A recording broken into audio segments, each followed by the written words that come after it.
Hello students, कैसे हो आप सब। मैं निशा वेलकम करती हूँ आपका अपने यूट्यूब चैनल में। लास्ट क्लास में हमने स्टडी किया था इंटरफेरेंस की conditions. What are the conditions for constructive interference and destructive interference.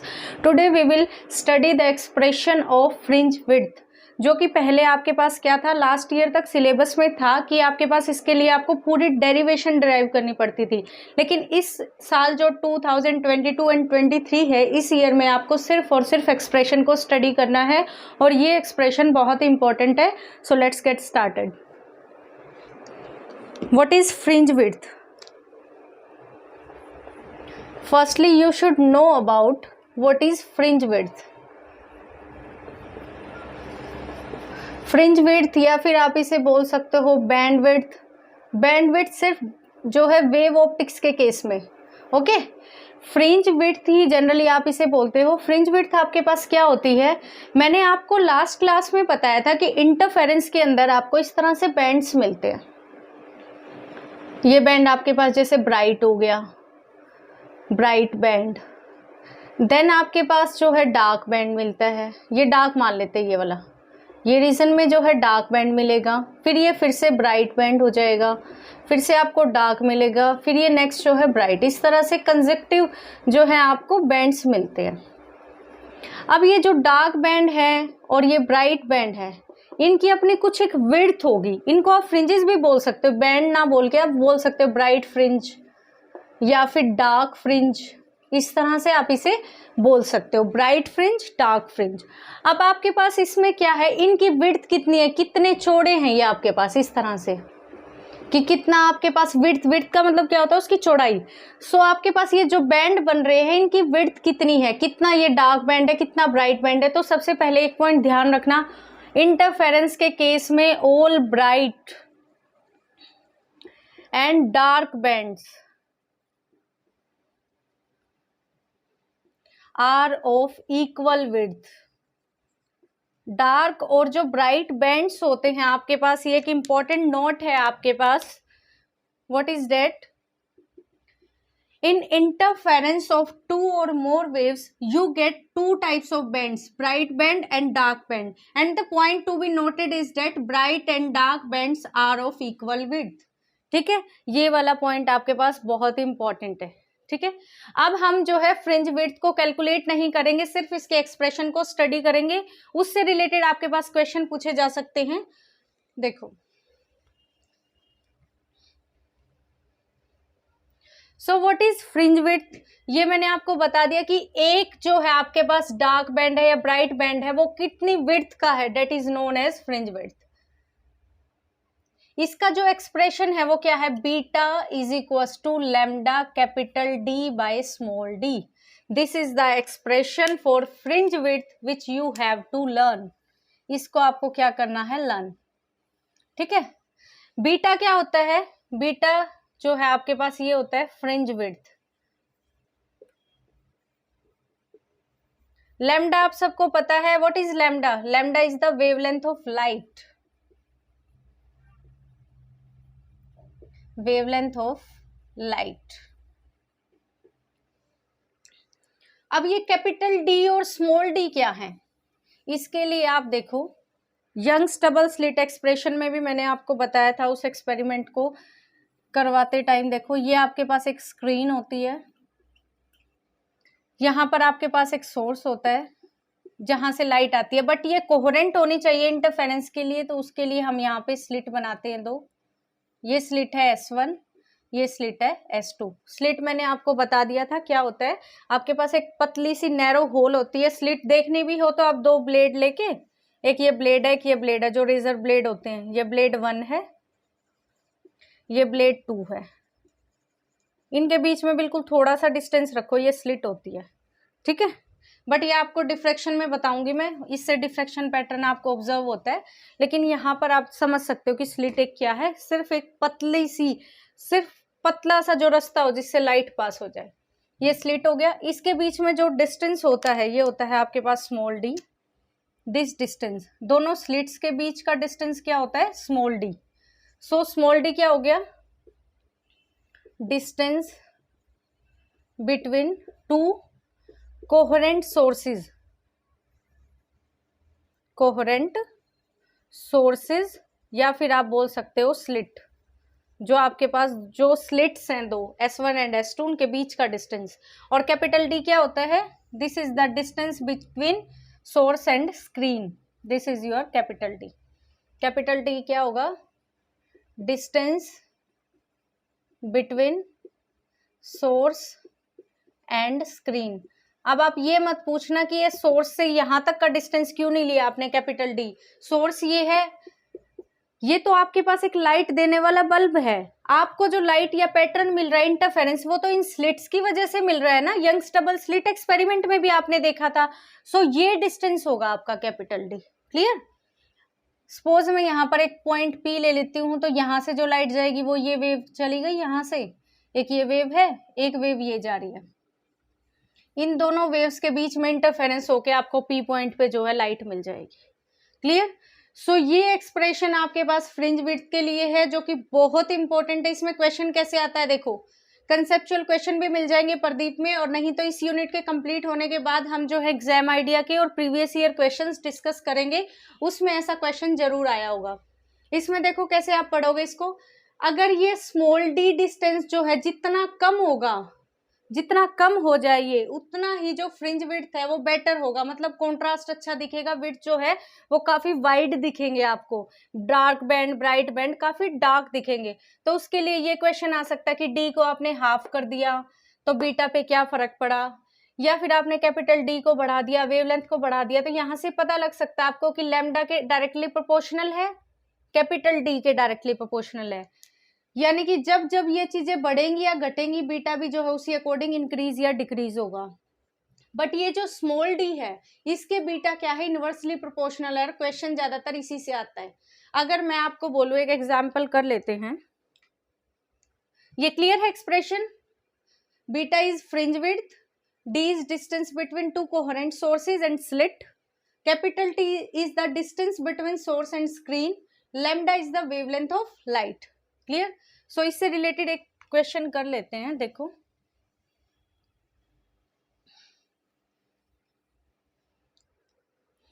Suppose आपके पास एक क्वेश्चन है, if you increase distance between slits, slits के बीच में डिस्टेंस है वो आपको खुद ही देखना होगा कि वो स्मॉल डी होता है, bye 2 times, then what will be the fringe width। आपसे पूछा है कि फ्रिंज विड्थ कितनी हो जाएगी, तो इस टाइप का एक न्यूमेरिकल आ सकता है आपका। यहाँ पे देखो क्या है, अगर हम डिस्टेंस जो है स्लिट्स के बीच में वो 2 times इंक्रीज कर दे, तो आपके पास फ्रिंज विड्थ क्या होगी? कैसे निकालोगे? देखो, वी नो, क्या पता है आपको कि बीटा किसके इक्वल होता है? Lambda capital D by small D. अब इसने बोला स्मॉल डी को इसने क्या कर दिया? 2 times कर दिया। डेट मीन्स ये स्मॉल डी जो था पहले डी था, तो अब नया जो है मैं बीटा डैश मान लू। अकॉर्डिंग टू क्वेश्चन यहाँ पर कर सकते हो आप, beta dash is equal to lambda पे कोई फर्क नहीं पड़ेगा, क्योंकि इसने कहा है सिर्फ आपने क्या इंक्रीज किया है? Small D. कैपिटल डी भी ऐसे का ऐसे, स्मॉल डी की जगह इसने क्या कर दिया? 2 times कर दिया, जो पहले था उसका 2 times। क्लियर? अब मुझे ये बताओ, ये वाला जो था इसको इक्वेशन 1 मान सकते हो, इसको equation 2। Lambda capital D by small D equation number 1 से बीटा के इक्वल है। सो यहाँ से beta dash is equal to beta by 2। This is your answer. क्या आंसर हुआ? Beta dash is equal to beta divided by 2। यानी कि जो फ्रिंज विड्थ पहले थी, बीटा थी पहले, नई वाली जो है उसका क्या हो जाएगी? हाफ, 1/2 times हो गया। क्लियर? सो ये इस तरह से न्यूमेरिकल आ सकता है। बस आपने क्या किया, नए वाले को डैश से रिप्रेजेंट कर दो। अगर ये कहे कि कैपिटल डी को 2 times कर दिया, तो यहाँ 2 कर देना, फिर lambda D by small D की जगह बीटा रख देना, आपके पास आ जाएगा 2 times ऑफ बीटा। उसमें आपके पास क्या हो जाएगी? ये डबल हो जाएगी। फ्रिंज विड्थ जो है डायरेक्टली प्रोपोर्शनल, इसमें फ्रिंज विड्थ क्या होगी? हाफ होगी है जो पहले थी बीटा। क्लियर? इस टाइप का न्यूमेरिकल आ सकता है। सो ये बहुत ही इंपॉर्टेंट एक्सप्रेशन है आपका। देखो, इसको कोई डाउट हो?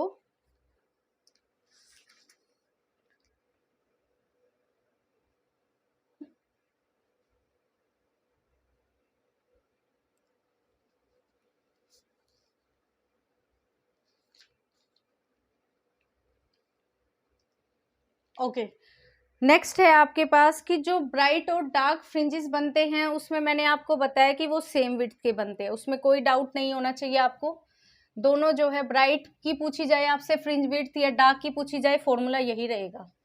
कई बार कंफ्यूज करने के लिए क्या बोल देंगे, fringe width of bright fringe या fringe width of dark fringe. मैंने तो आपको एक ही फ्रिंज विड्थ बताई है, वही क्या होती है, lambda capital D by small D. कोई चेंज नहीं आएगा, चाहे डार्क ब्राइट हो या ब्राइट डार्क हो या खाली ब्राइट हो खाली डार्क हो, कुछ भी पूछे वो सिर्फ यही होगी। ठीक है, अब उसके बाद आपके पास नेक्स्ट आता है जो ब्राइट बैंड है उसकी इंटेंसिटी कितनी होगी। Bright band, intensity of bright band, bright band की इंटेंसिटी कितनी होगी। मैंने लास्ट क्लास में आपको बताया था इंटेंसिटी क्या होती है, डायरेक्टली प्रोपोर्शनल होती है a प्लस बी का होल स्क्वायर, मैक्सिमम वाली। कंस्ट्रक्टिव होगा ना ब्राइट बैंड में। अब आपके पास कोहेरेंट सोर्सेज होंगी तो दोनों का एम्पलीट्यूड सेम लोगे आप, यानी कि a प्लस ए हो जाएगा इज इक्वल टू 2a का स्क्वायर यानी कि 4a स्क्वायर। क्यों लिया ऐसा, because a is equal to B for coherent sources. लिख सकते हो आप कि कोहेरेंट सोर्स होंगी तो उनका एम्पलीट्यूड अलग थोड़ी ले सकते हो आप। मैंने डेफिनेशन बताया था coherent, co means same, herent means heredity, same character की होनी चाहिए। अब आपके पास जो मैक्सिमम वाली है वो तो कितनी हो जाएगी, I max is equal to a plus B whole square, यानी कि मैक्सिमम आपके पास इंटेंसिटी कितनी होगी ब्राइट की, 4a स्क्वायर, इससे ज्यादा कभी नहीं हो सकती। This is your maximum intensity. Next है आपके पास मिनिमम इंटेंसिटी। सो मिनिमम के लिए आप क्या करते हो, intensity of dark band, dark में ही आएगी मिनिमम। सो डार्क में आपके पास क्या हो जाएगा, I minimum is equal to a minus B whole square. ये मैंने लास्ट क्लास में एक्सप्रेशन आपको करवाए थे, a minus B, a b की जगह फिर से a रखोगे, कोहेरेंट सोर्स है a माइनस ए 0। सो इसका मतलब डार्क वाले केसेस में आपको क्या मिल जाएगा, 0 या फिर नेग्लिजिबल बोल सकते हो आप। ठीक है, 0 और नेग्लिजिबल इंटेंसिटी।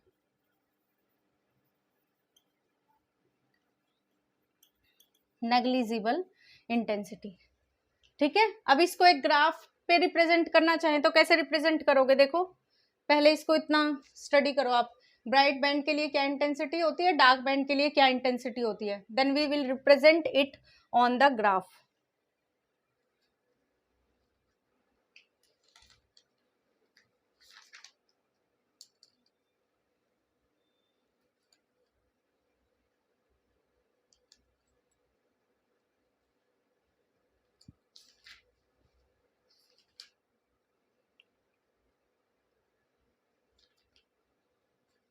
क्लियर, रिप्रेजेंट करते हैं अब इसको ग्राफ पे, कैसे रिप्रेजेंट करोगे देखो, ये भी एक इम्पॉर्टेंट है ग्राफ भी, फिर इंटरफेरेंस आपका कंप्लीट हो जाएगा। यहाँ पर आपने सपोज फेज एंगल लिया है, फेज एंगल जिसे आप किससे रिप्रेजेंट कर रहे थे, फाई से, और यहाँ पर आपके पास है इंटेंसिटी, इस एक्सिस पे क्या लिया आपने, इंटेंसिटी। अब आपके पास जो डार्क और ब्राइट बैंड है, डार्क बैंड है ब्राइट बैंड है, वो सभी इक्वल विड्थ के होंगे। सो मैं ये बोल सकती हूँ कुछ इस तरह का पैटर्न आपको दिखेगा,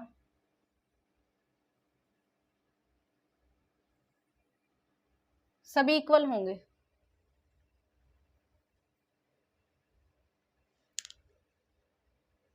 यानी कि ये वैल्यू जो है आपके पास टॉप जो होगा सबका इक्वल होगा। और ये कितना हो सकता है मैक्सिमम, मैक्सिमम आपके पास अभी बताया मैंने कितना हो सकता है मैक्सिमम, 4a स्क्वायर, यानी कि मैक्सिमम इंटेंसिटी कितनी हो सकती है, 4a स्क्वायर। और मिनिमम कितनी हो सकती है, मिनिमम का मतलब ये वाले पॉइंट्स है, यहाँ पर देखो 0 है ना मिनिमम पे, मिनिमम ये है, मैक्सिमम ये पीक होती है। आपके पास अगर ऐसा कर्व है तो उसमें ये वाला पॉइंट मैक्सिमम होगा, ये दोनों मिनिमम होंगे। ठीक है, ये दो पॉइंट्स मिनिमम होते हैं, ये मैक्सिमम होता है। अब आप कंडीशन से बता सकते हो नीचे आपको कौन सा एंगल लेना है। कंडीशन क्या थी कंस्ट्रक्टिव की, बताओ मुझे, फेज की फॉर्म में फाई में, कंस्ट्रक्टिव इंटरफेरेंस में क्या थी कंडीशन, ये मैं रफली लिख रही हूँ, आपको लिखने की जरूरत नहीं है। कंस्ट्रक्टिव में आपको कंडीशन मैंने बताई थी 2n पाई, और डिस्ट्रक्टिव में बताई थी मैंने 2n माइनस 1 पाई, यही थी कुछ। n की जगह आपने क्या पुट किया था, 0 1 2 3 एंड सो ऑन। इसमें n की जगह क्या पुट किया था, 1 2 3, 0 नहीं था यहाँ पर, अदरवाइज नेगेटिव हो जाएगा। आपके पास रखो यहाँ पे वैल्यू, n की जगह 0 पुट करते ही कितना आया था, 2 पाई, यानी कि n को जैसे ही 0 करोगे तो मैक्सिमम जो इंटेंसिटी होगी वो आपके पास कितने पे होगी, 0 रखते ही तो 0 पे मैक्सिमम होगी, यानी कि यहाँ पर जैसे ही आपने n को 1 रखा तो 2 पाई पे, अब 2 पाई कहाँ आएगा, ये है मैक्सिमम, पहली मैक्सिमम ये होगी, नेक्स्ट मैक्सिमम यहाँ पर है, तो ये वाली जो मैक्सिमम वाली पीक है ये 2 पाई की हो गई। नेक्स्ट जब आपने n की जगह 2 रखा तो 2 2 जा 4, यानी कि ये वाला नेक्स्ट वाला कितना हो गया 4 पाई। उसके बाद 6 पाई, 8 पाई, इसी तरह नेगेटिव में आपके पास कितना हो जाएगा, ये 2 पाई था, ये वाला कितना हो जाएगा -2 पाई, ये कितना हो जाएगा -4 पाई। क्लियर। इसी तरह से आगे -6 पाई एंड सो ऑन, दोनों तरफ सेम होना चाहिए। अब मुझे ये बताओ 0 वाले कब कब होंगे, जब n की जगह आप 1 रखोगे, n 1 रखते 2n, 2 1 जा 2, 2 - 1 1 पाई, यानी कि पाई पे। अब ये 2 पाई है, ये 0 है, तो ये बीच वाला कितना होगा पाई, ये 2 पाई है, ये 4 पाई, ये बीच वाला कितना होगा 3 पाई, तभी तो ये होगा ना पाई 2 पाई 3 पाई 4 पाई, ये कितना होगा 5 पाई। ऐसे यहाँ पर ये 0 है, ये कितना होगा -पाई, -2 पाई, -3 पाई, -4 पाई, -5 पाई। क्लियर। सो ये आपके पास क्या है, इंटरफेरेंस का पूरा प्रॉपर जो है किस तरह से रिप्रेजेंट करना, मैक्सिमम इंटेंसिटी 4a², मिनिमम कितनी है 0, और कब कब 0 है वो आप इस कंडीशन से निकाल सकते हो, ना भी निकाल सको तो भी याद रख लेना इसको, 0 है, पाई है, 2 पाई है, मैक्सिमम इवन मल्टीपल पे मैक्सिमम होती है, ओड पे मिनिमम होती है। क्लियर। अब इसमें एक क्वेश्चन और आ जाता है कि अगर आपके पास कोहेरेंट सोर्स ना हो, इनकोहेरेंट हो, इनकोहेरेंट होंगी तो दोनों सोर्सेज डायरेक्ट जो है इंटेंसिटी क्या दे देंगे आपके पास, ऐड करके दे देंगी 2a²। ठीक है, ये क्वेश्चन कभी कभी पूछा जा सकता है, कभी नहीं भी पूछते, तो इसके लिए इनकोहेरेंट के लिए मतलब इंटरफेरेंस नहीं होगा वहां पे, बस ये ध्यान रखना। ठीक है, इनकोहेरेंट सोर्सेज हो गई तो इंटरफेरेंस होगा ही नहीं। फ्रिंजेस कैसे बनाओगे, ये ब्राइट फ्रिंज है तो ये ब्राइट वाला हो गया, फिर उसके बाद ये वाला जो है नेक्स्ट डार्क है, फिर ये ब्राइट है, फिर ये डार्क है, ये वाला ब्राइट हो गया, फिर ये डार्क है, फिर ये ब्राइट है, इस तरह से। तो आप ऐसे दिखा सकते हो, ये ब्राइट है, ब्राइट को आप किसी और कलर से दिखा देना, ये ब्राइट है और ये डार्क वाला है, ये ब्राइट है, सभी को इक्वल दिखाना। मेरे फ्रिंजेस थोड़े से जो है ये वाली जो विड्थ है ये कम हो गई है, ये वाला जो है डार्क है, फिर से ब्राइट है, यहाँ पर डार्क होगा, मतलब ब्राइट डार्क। ठीक है, इस तरह से रिप्रेजेंट कर सकते हो। सो ये था आपके पास फ्रिंज विड्थ के बारे में सब कुछ। नेक्स्ट आपके पास एक छोटा सा क्वेश्चन हो रहा है फ्रिंज शिफ्ट, जो आपका फिर से एक्सप्रेशन नहीं है, वो सिर्फ आपको ये है कि एक्सप्रेशन स्टडी करना है, डेरिवेशन नहीं है सिलेबस में, इसकी जरूरत भी नहीं है, आप सीधा अपनी तरफ से बना देना, यहाँ पर ब्राइट फिर डार्क फिर ब्राइट फिर डार्क फिर ब्राइट फिर डार्क। ठीक है, सो फ्रिंज शिफ्ट को देखते हैं क्या होता है फ्रिंज शिफ्ट। उससे पहले आप एक बार कंडीशंस और देख लो, इसमें कंडीशंस क्या होती है अच्छा इंटरफेरेंस पैटर्न की, कंडीशंस टू ऑब्टेन्ड सस्टेन्ड, या फिर आप बोल सकते हो गुड इंटरफेरेंस पैटर्न, ये भी 2 नंबर में पूछ सकते हैं आपसे। इंटरफेरेंस पैटर्न, अच्छा इंटरफेरेंस पैटर्न आपको कब मिलेगा, क्या क्या कंडीशन है। सबसे पहली कंडीशन तो आप कभी भी लाइट का कोई भी एक्सपेरिमेंट करो, हमेशा लीस्ट बैकग्राउंड लेना चाहिए कि बाहर कोई लाइट का बैकग्राउंड ना हो। जब भी आप लैब में ऑप्टिक्स का एक्सपेरिमेंट करते हो, वहां पर आपने देखा होगा डार्क रूम में करते हो। डार्क रूम में क्यों करते हो, कि कहीं और से लाइट ना आए। ठीक है, सो इसके लिए फर्स्ट कंडीशन क्या बनेगी, first condition will be use light source with least background.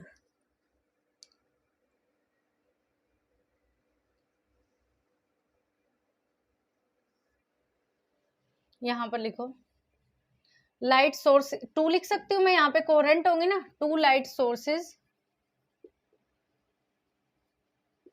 Must be of least background, कम से कम बैकग्राउंड हो, मतलब खुद का लाइट जो है उनका बहुत कम हो। उसके बाद डिस्टेंस जो है कितना होना चाहिए, दोनों में कम होना चाहिए, स्मॉल डी जितना स्लिट्स के बीच में डिस्टेंस होगा वो कम होना चाहिए, डी यानी कि distance between slits should be less as possible, जितना कम से कम ले सकते हो। थर्ड आपके पास क्या हो सकती है, light source should B monochromatic, should be monochromatic. What do you mean by monochromatic? एक ही कलर की लाइट होनी चाहिए आपके पास। अगर आपने व्हाइट कलर की लाइट ले ली, पॉलीक्रोमेटिक, पॉली मीन्स बहुत सारे कलर होंगे, जैसे व्हाइट लाइट ली तो 7 कलर्स होंगे, आपको इंटरफेरेंस पैटर्न अच्छा विजिबल नहीं होगा। इसीलिए हमेशा लाइट सोर्स आप मोनोक्रोमेटिक यूज करोगे जिसकी वेवलेंथ एक हो, यानी कि एक ही कलर की। Chromatic means colour, mono means single. ठीक है। फोर्थ आपके पास क्या है? कोहेरेंट सोर्सेज, जो आप स्लिट ले रहे हो, coherent sources should be of same amplitude. Amplitude भी सेम लोगे तो एक जगह आपको क्या मिलेगी? बिल्कुल मैक्सिमम इंटेंसिटी यानी कि 4a², और जब जो है डिस्ट्रक्टिव इंटरफेरेंस हो जाएगा तो आपको मिलेगी 0 intensity. Coherent sources should be of same amplitude as possible. जितना आप पॉसिबल कर सकते हो उतना ही आपको क्या करना है, इसको सेम एम्पलीट्यूड में लेना है। ठीक है।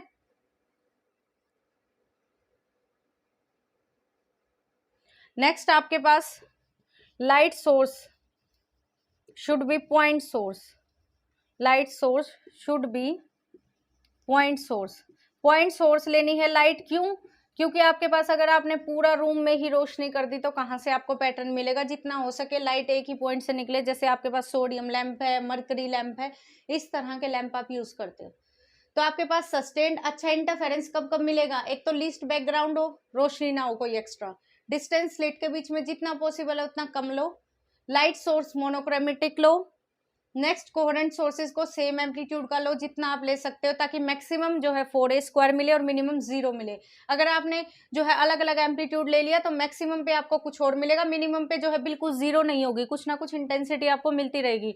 तो आप डार्क ब्राइट बैंड जो आपको मिलेंगे वो अच्छे नहीं दिखेंगे। एक आपके पास डार्क पे जो है बिल्कुल 0 मिल जाए और ब्राइट पे बिल्कुल पूरी इंटेंसिटी मिले, तो वो अच्छा कॉन्ट्रास्ट होगा ना। कॉन्ट्रास्ट क्या होता है? मतलब किस तरह से आपको पैटर्न दिख रहा है। नेक्स्ट है light source should be point source. Point source लेनी चाहिए ताकि आपके पास एक्स्ट्रा की कोई भी लाइट ना आए, पॉइंट सोर्स हो।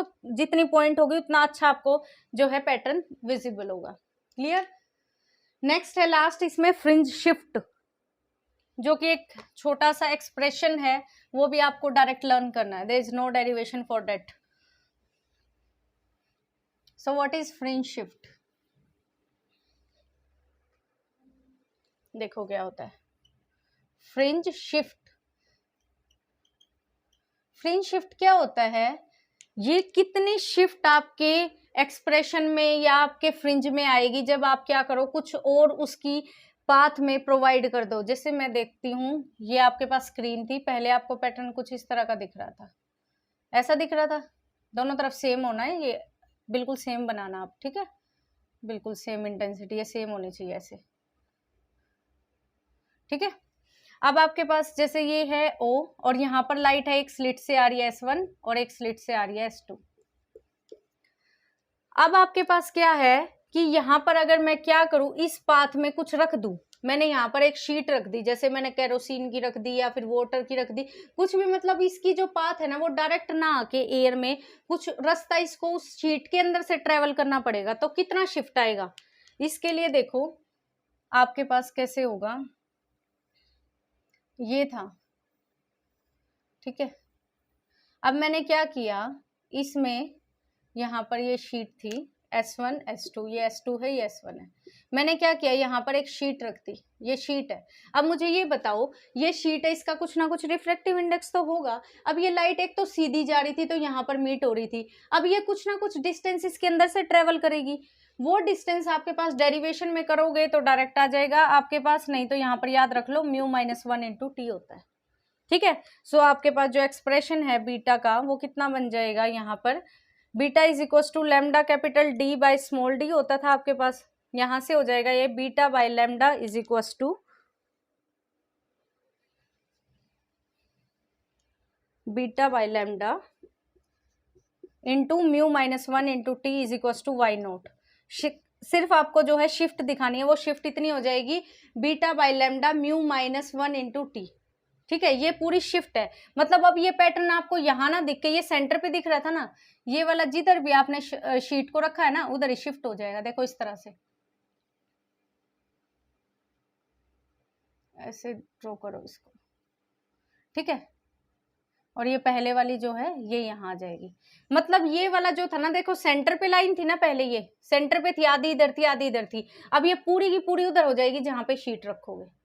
अब आप ये ऐसे रख सकते हो शीट, कोई मुझे बोले कि मैम मैं तो ऐसे शीट को प्लेस करता हूँ S1 और S2 की पाथ में यहाँ पर शीट को रखता हूँ, तो अब की बार ये क्या आ जाएगा, यहाँ पर आ जाएगा, ये पूरा का पूरा इधर आ जाएगा, वहीं पे शिफ्ट हो जाएगा जहां पर भी वो क्या है, क्योंकि इसे यहाँ पर रास्ता ज्यादा ट्रेवल करना पड़ रहा है। तो जहां पर भी बस इतना ध्यान रखना, जिस भी रास्ते में आपने शीट को रखा है ना, वो पैटर्न उधर ही शिफ्ट हो जाएगा। जैसे ये सेंटर पे आ रहा था इस केस में जब कोई शीट नहीं थी, अब ये शिफ्ट हो गया। और कितने से शिफ्ट होगा, ये जो शिफ्ट होता है ये बोलते हैं वाई नॉट, और वाई नॉट का एक्सप्रेशन अभी बताया कितना है, beta by lambda mu minus 1 into T. इसमें कितना शिफ्ट होगा, इसमें भी वाई नॉट जो नीचे गया है is equal to beta by lambda mu minus 1 into t, यही एक्सप्रेशन है। म्यू क्या है, रिफ्रैक्टिव इंडेक्स है, आपने कैरोसिन रखा है, वाटर रखा है, जो भी है उसका रिफ्रैक्टिव इंडेक्स है। Clear? So this was all about interference. In next class we will study a next topic of wave optics, that is diffraction, जो कि आपके पास अब लास्ट टॉपिक है वेव ऑप्टिक्स का, पोलराइजेशन सिलेबस में नहीं है। So meet you in the next class. If you like the video, then please do like, share and subscribe my YouTube channel. Thank you.